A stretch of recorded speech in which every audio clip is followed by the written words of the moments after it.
Hello, everyone. Welcome. Good morning, good afternoon, or good evening, where depends where you are in the world. Welcome everyone to this last day of webinars this week. Just a reminder that this webinar is recorded and it will be on our website and on the hospice channel probably from next week. So for everyone to be aware of that. Thank you for being here. So today is as I was saying, is the last day of the series of webinars that we've been having this week, marking the National Grief Awareness Week. And our umbrella of this week is being how to say goodbye. And we will talk about a little bit at the end about what we've done this week. But now today is my colleague Katie and myself that we are presenting and talking about moments. So it's very farewell moments is where we are talking today. So I've got here, I'm going to read my colleague bio. I've got it here. So Katie is an integrative counsellor with extensive experience in bereavement and end-of-life work. Her bereavement specialty has built on experience that includes supporting people through perinatal and infant loss in a pregnancy loss, as well as suicide prevention in the public health sector. She now brings these compassionate expertise to her work at St. Elizabeth Hospice, supporting individuals and families through life-limiting illness, loss, dying, and grief. Her relational approach is at the heart of her practice, grounded in empathy, curiosity with authenticity, and human connection. She applies these values and skills in her role as an accredited BHDP counsellor. Welcome, Katie. Okay, shall I introduce you, Espe, at this point? So the wonderful Espe is obviously one of my colleagues who's been hosting all the webinars this week, and we are so grateful for her. Espe is a postgraduate arts psychotherapist. Espe is an integrative counsellor, certified by the Compassionate Inquiry practitioner and mentor with extensive experience in grief, trauma and end-of-life care. She works at St. Elizabeth Hospice, supporting patients and families. Grief has shaped Espe's journey since losing her mother at the age of 13, a loss that inspired her to dedicate to this work.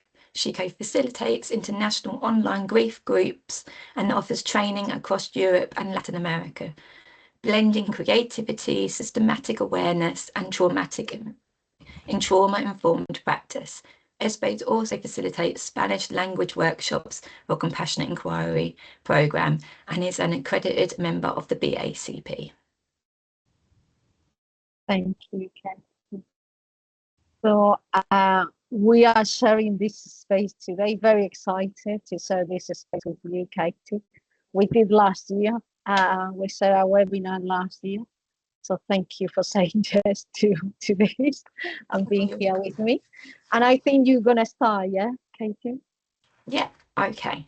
I know time's short, so I'm going to jump straight in. So I'm just going to share my screen and then I will get it onto slides. You might all be aware that you can hear I've had a cold, so I've got a bit of a croaky voice, but we will go as well as we can.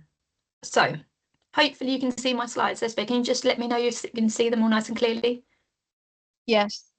Perfect, thank you. Okay, yeah. So as Espe said, I'm Katie and I'm a counsellor at St. Elizabeth Hospice.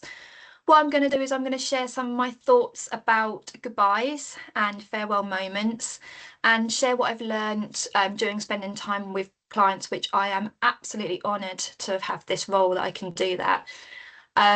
This short presentation is called Farewell Moments. So what we're going to do is we're going to explore aspects of endings as we come to an end of this National Grief Awareness Week webinars from St Elizabeth Hospice. We're going to look at why goodbyes are important, what makes them difficult, and what one might we need to consider at our final moments. So, what is it? What is the one truth every human shares, no matter who we are? Now, one thing that we definitely have in common is that we are all going to die. All of us will experience a farewell or have already experienced a farewell moment. Though I know this is quite a morbid thought and I'm straight in at the deep end with this, the reason I'm telling you this is because it's the one truth that connects every single human to another. And I think that's really important to recognise that we are all connected to each other. So with every connection we form, the potential for loss becomes more deeply felt. So firstly, it's important to recognise that while death unites us all, which is a clear example of where connections are made, the experience of losing connection with those we are close to can be profoundly difficult. So with loss comes loss, with love comes loss. So why is it important to have a goodbye? Well, the manner in which the connection ends can be deeply impactful. Imagine a train that suddenly loses its connection to the train tracks. It will impact deeply on the train and how it stops. Endings can feel like this too. Every death is shocking, no matter how well prepared we feel, how aware we know the deaths to come. It will always be a shocking experience. Being able to have a chance to say goodbye may allow the body and the mind to step into a place where emotions are felt and expressed and come to recognise a need for physical change of oneself or in the relationship. So research found that in 2017, that families that were able to have meaning communication before one dies reduces the chances of depression and complicated grief. So I'm just using the train as an example, and I often will use these with clients as well, these kind of metaphors to help them understand what they're going through. So what do we mean by goodbye, and what is a good farewell? To truly understand what it means to say goodbye, to face the ending of a meaningful connection, we must first focus on the connection itself.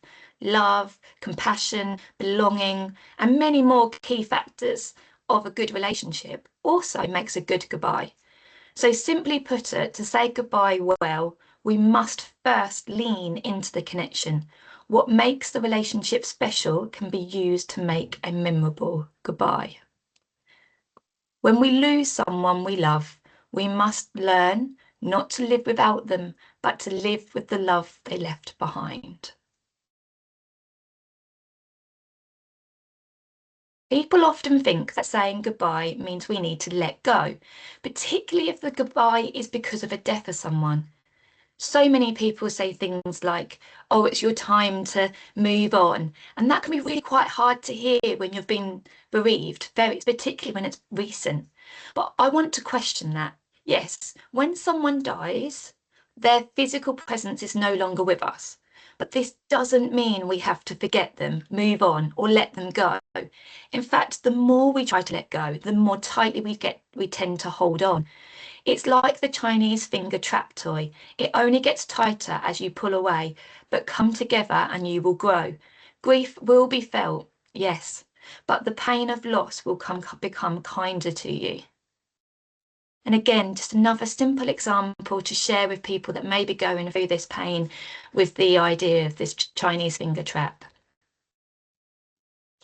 So having a farewell moment is a part of the process of grieving, the process we need to allow ourselves to adjust to a new kind of relationship, with the person who has died but still remains a part of us. We can carry them forwards as a legacy, celebrating who they were and how they shape our lives. The concept of continuum bonds in grief theory was coined not recently, 1990s. Clark, Silverman and Nickman stated that maintaining an ongoing internal relationship with the deceased through memories, rituals, and symbol acts is a normal and often healing part of mourning. So this is not new aspects that I'm sharing here, but it's actually things we just need to be reminded about, and particularly those that have lost somebody, to connect with this is normal. A good goodbye isn't about ending a connection, it's about transforming it. It's about continuing the love, to remember and to connect. And this can be before, during, and after death. This is the power of a good goodbye. Goodbye allows us to become something even more wonderful, such as the quote suggests. Just when the caterpillar thought the world was over, it became a butterfly. Now, just take a moment. Have you had a goodbye that's made a lasting impact on you?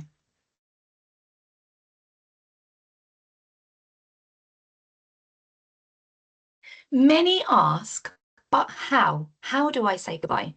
Some of us wait for the right moment. We plan the words, we will rehearse the tone, but when the moment finally comes, everything we're meant to say disappears. How can anyone sum up everything, the memories, the laughter, the pain, the love, in a single word, goodbye? The heart gets heavy, the throat tightens, and suddenly goodbye feels too small of a word for what we really mean. I often hear this: how do I say goodbye through all my tears? So why is it so hard?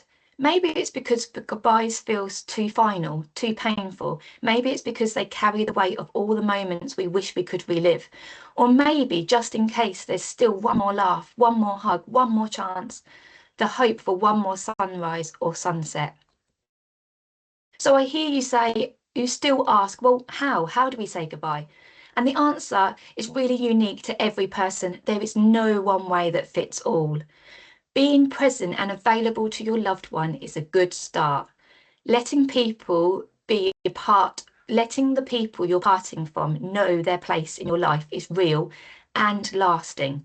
It's not about ending, it's about honouring. It's about looking at what was and saying, this mattered, you mattered, because sometimes not knowing how to say goodbye is the most honest goodbye of all. And instead, it is the moment that is key, not the words. A real goodbye aren't about words, they're about what stays with you after the moment is gone. Often people will reflect on moments that they have had, that they have left with their loved ones, which was their final goodbye. But at the time, they would not know this was farewell moment. But the moment was key for them and allowed them to understand the final ending. An example of this is when a family came to the hospice to watch a football game with their dying loved one. All 10 of them gathered around the TV, knowing this would be their last time together. This was something they had done many times together. Afterwards, the family said the experience felt like their goodbye, and it comforted them that they knew that this moment will stay with them forever. It's so simple, it's so important. So sometimes in life, we don't get to say goodbye. The moment slips away too soon, faster than we could ever imagine. One day we think we have time, and the next, the time has other plans. Let's use the metaphor of the train again. Sometimes you miss the train, it goes without you, carrying the moment while all you can do is stand on the platform, waving at what's already gone. Can you connect to this feeling? When has an ending come and gone before you can even get hold of it? While we don't always get to say goodbye, we may still need a farewell to remember.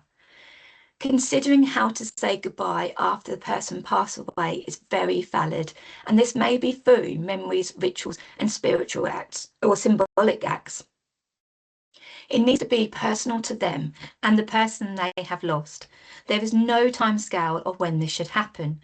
When a goodbye is after a death, this comes back to holding the connection we have with them and honouring the impact they had in the love that never fades. This goes back to the idea that we need to continue to bond with those that we love and that we've lost. How are we going to continue their legacy? As we mentioned before, they may want to reflect back to a moment they've had with their loved ones that they now see as their goodbye, as their farewell moment. So I'm nearly very end of my presentation. So when we find a way to say farewell, we shift a place without the person while keeping the connection with them, but understanding that change has happened, but our love for them hasn't. With all this being said, to find endings difficult, with all this being said, if you find endings difficult and you don't know what to say, or the opportunity to say goodbye was taken from you, hold on to the memories, reconnect to the person, reconnect to what has stayed with you about the person. Find your way to say goodbye as you grow. Goodbyes may not be easy, but they are so worthy. And now it comes to the end of my presentation, and I just want to thank you for your time. And I will stop sharing.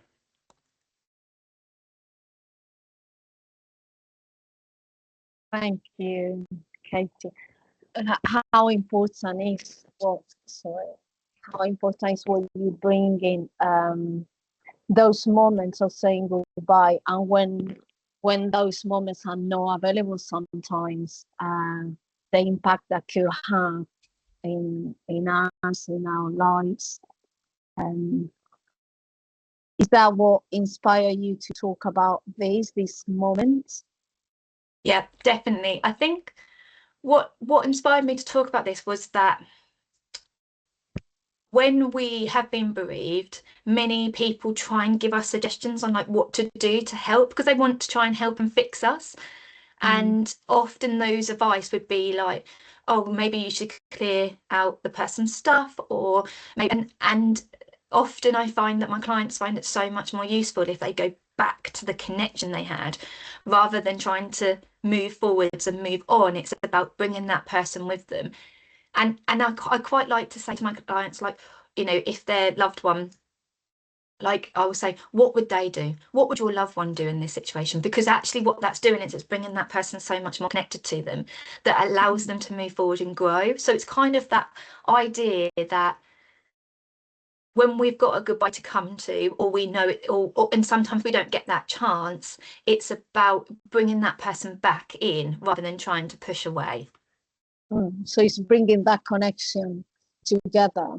And you started that. I did say to you yesterday that I love the way you started. You were going to start the presentation today, which is that connection that well, we are all as a human being. That truth that you said, that we all connected by death.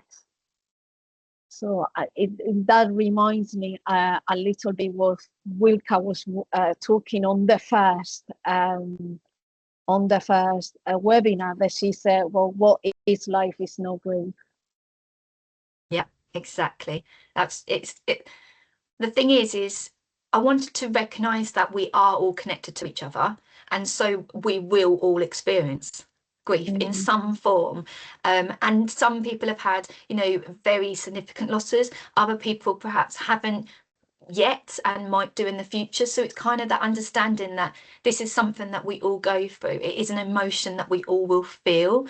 And I think today I've obviously looked a lot about the loss of a person through death, but obviously you've also got all different types of loss, and actually the endings of those can be quite important. Because as I was writing this, I did think about when I spoke about the, you know, does an ending come and then go and you don't get to have a goodbye?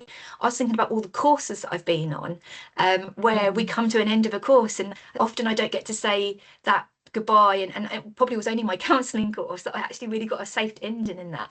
So, you know, it's all different endings as well that we need to recognise, that sometimes we need that step of an ending, a farewell moment. But obviously today it's focusing on that loss of somebody.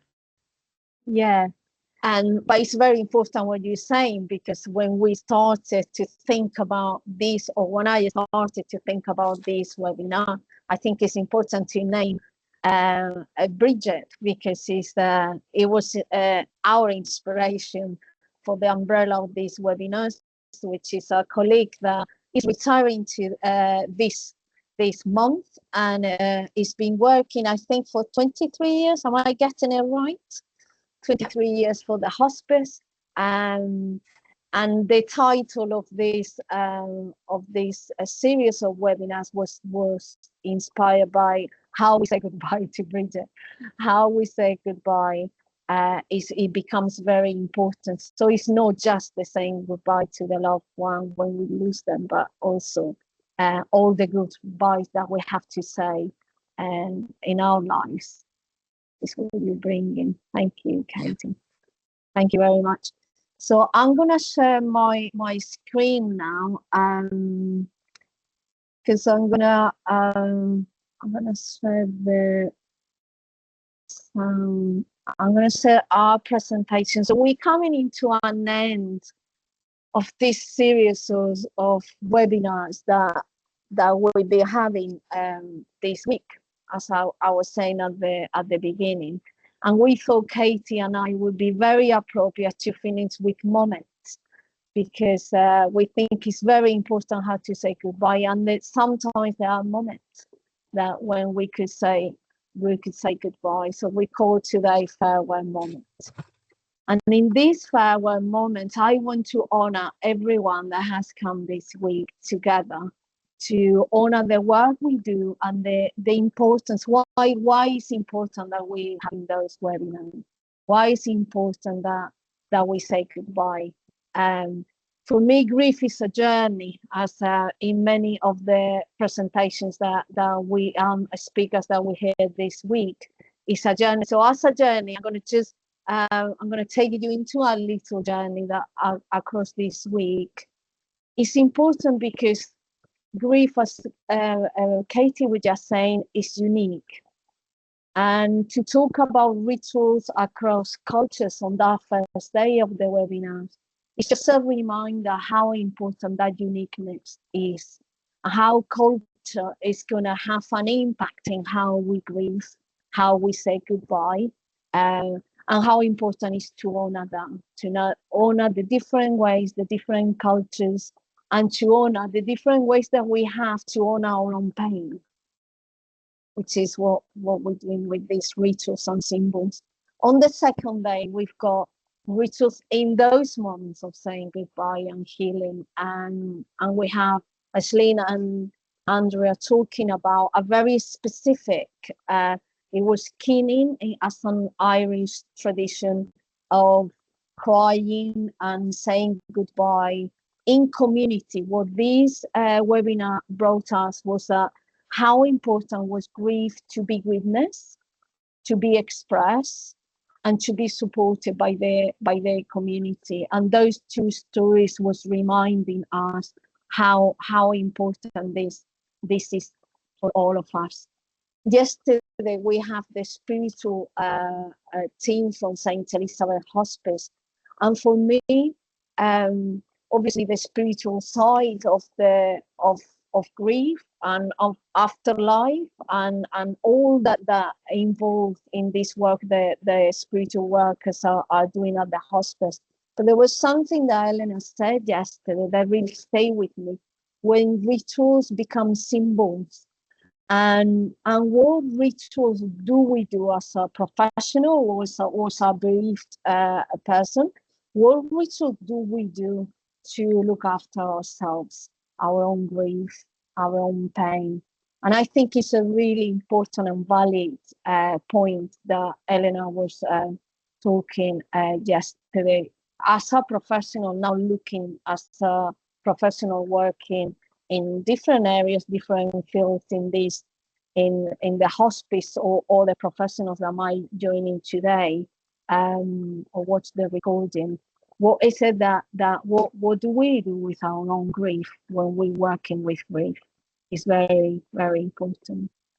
And today, Katie and myself, we're talking about those moments. As I said, for me, that connection that we all have, that death is the connection and life that we all have together, and to honor that pain, to honor that uniqueness, and to honor that journey that we all have.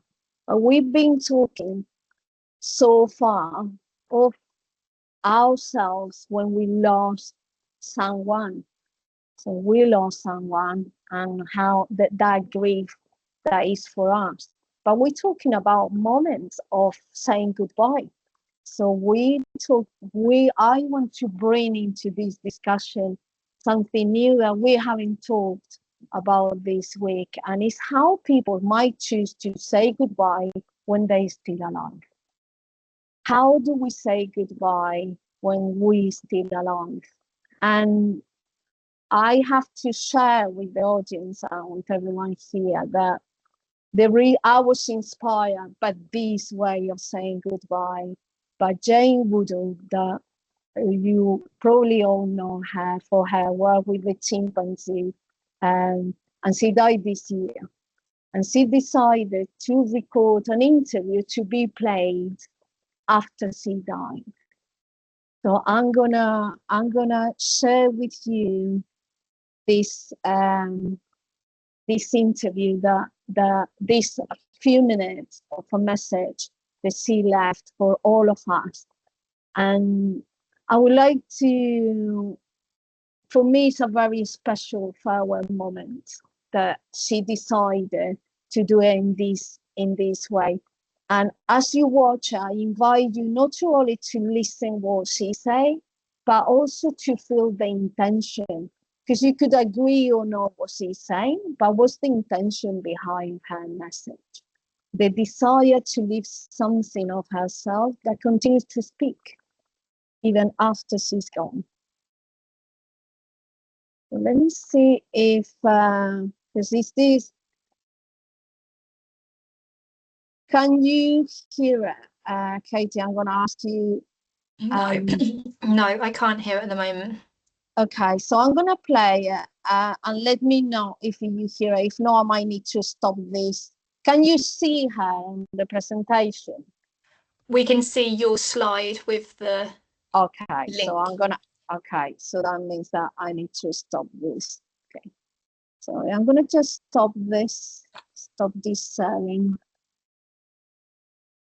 Yeah, so now I'm going to do a different sharing, which is where I should use.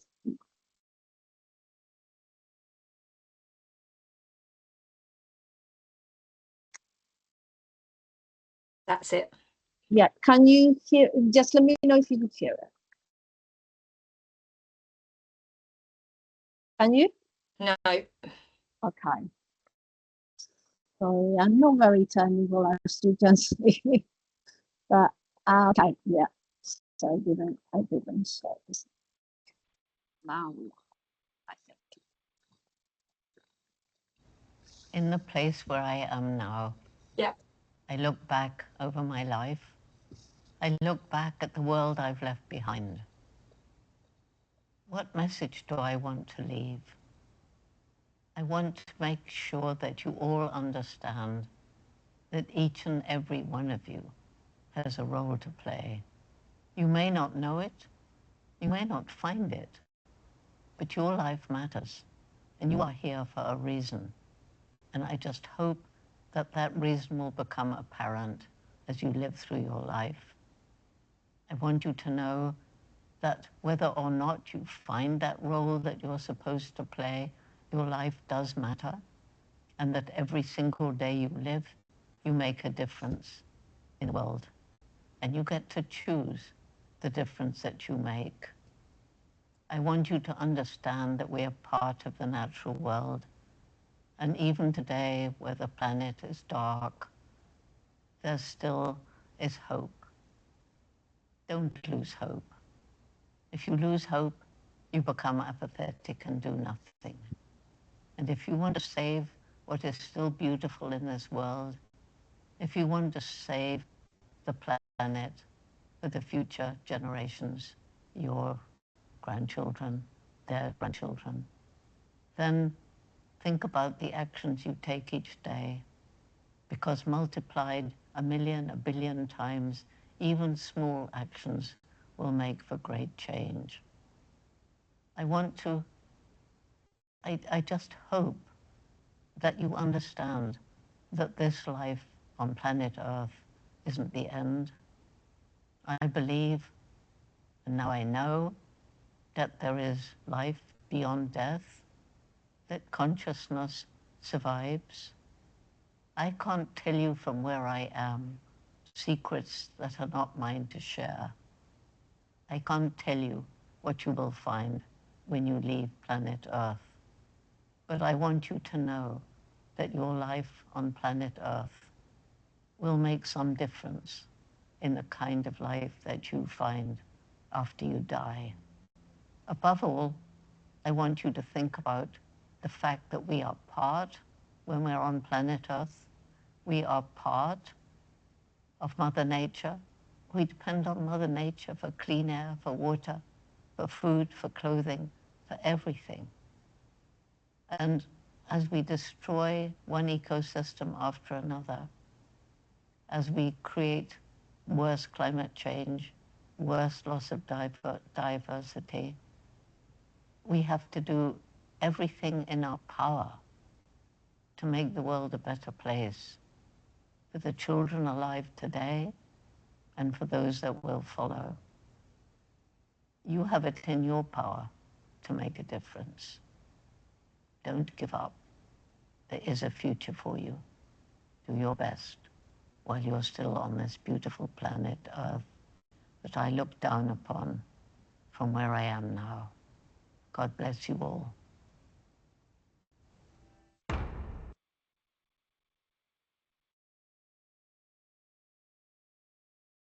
This is what Jane, which are what a form, what a way of saying goodbye, to leave that legacy for us all to hear after she died. So I thought that the message, but also the structure, what she done, the way that she decided to leave her legacy, it really inspired me to create these webinars this week, and that's why we all here talking and giving the space to these important conversations that we had this week, and I feel so grateful and privileged that we have. So I just invite you, the audience, now, just to, if anyone would like to share. So there are a few questions that we could reflect around what I just shared.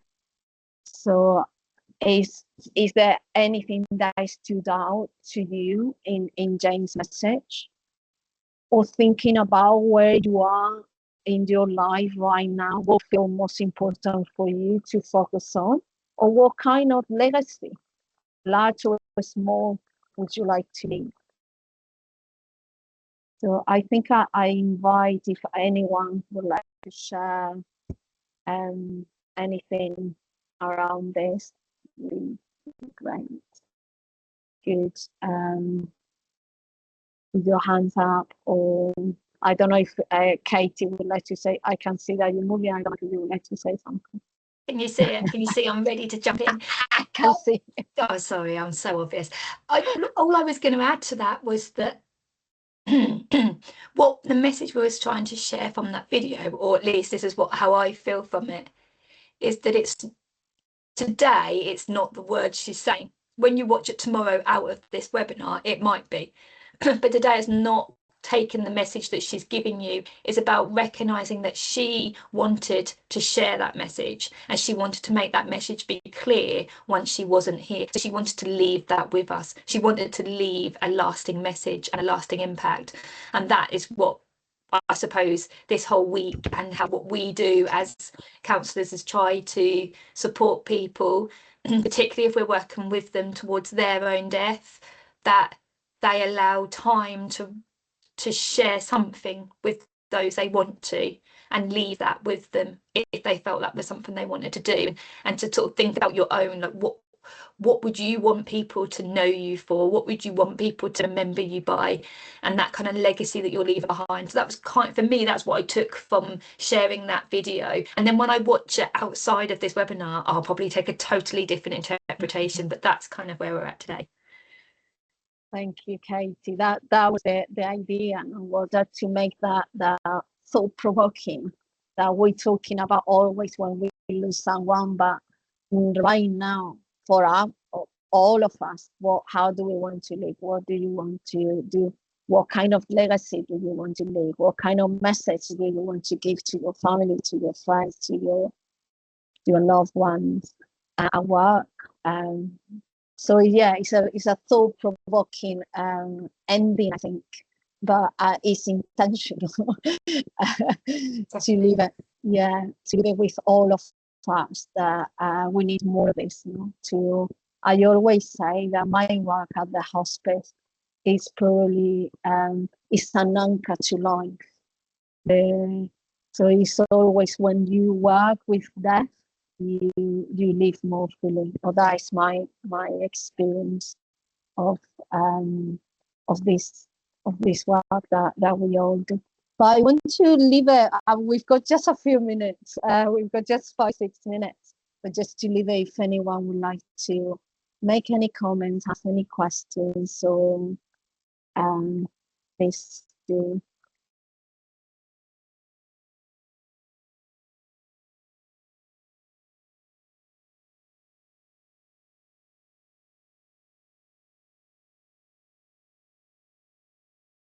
It might not be that. Okay, it's fine. So we've got just a few minutes, Katie, and on the webinars this week. We've been there is a message on the chat. I can see someone is saying thank you so much for today and the sessions this week. Someone has to need to go off, but we'll talk. We'll watch the recording. Yeah. Thank you. Someone is saying thank you for comforting words and insights. Just wanted to say thank you for the week sessions. Very thought-provoking and helpful. So people are thank you everyone. If you didn't come, we will not be able to do this webinar. So thank you. And I see is it Caris? Caris has the hands up. Hi, I'm a healthcare assistant at Sinclair Hospice. Hello. We have a lot of conversations with family members, as of course people die a lot in our hospice, and I always really struggle to find the correct words to console someone after someone dies. Could you maybe give a little bit more information, please? Thank you. So you saying that you find difficult to know what to say when someone just died? Is that to the families? Yeah, like to console them and not to make them feel better, because you can't really, but like I can't describe it, but I like when we talk to the family members and try and console them, and like we give them teas and coffees, and I feel like that's sometimes all that I can do, and I feel a bit helpless sometimes not being able to do more for our family, our patients' families. Thank you. And sometimes there is no much more than you can do. Carrie, is it Carrie your name? I want to say it correctly. Yeah, Carrie. Sometimes no much more that you can do. I always say, ask them if it's anything that you can help with. So for me, it's to acknowledge the pain. So it's to acknowledge the loss. It's to acknowledge what happened, and then ask them, is there anything that I could do to help right here, right now? Because we don't have to assume that there is anything that we can do as an external professionals in that moment. But also it could be that our willingness. So my reflection would be, if our willingness to help has something to do with the present moment. So the families might don't need us, and it might come from a very, very good place, that compassion and trying to help. But in that moment, my instant answer is just to assess with them what is it that they need. I don't know if Katie will add anything else. Oh to my that. goodness, this question comes up all the time because, and it comes up for us sometimes when I'm in the room. I do think, what does this person need from me, or what can I say to make this any better? So you're not alone in having that question. I can tell you that right now. And like you said, there really isn't anything you can say, and sometimes recognizing that, like, there's nothing I can say to make this better.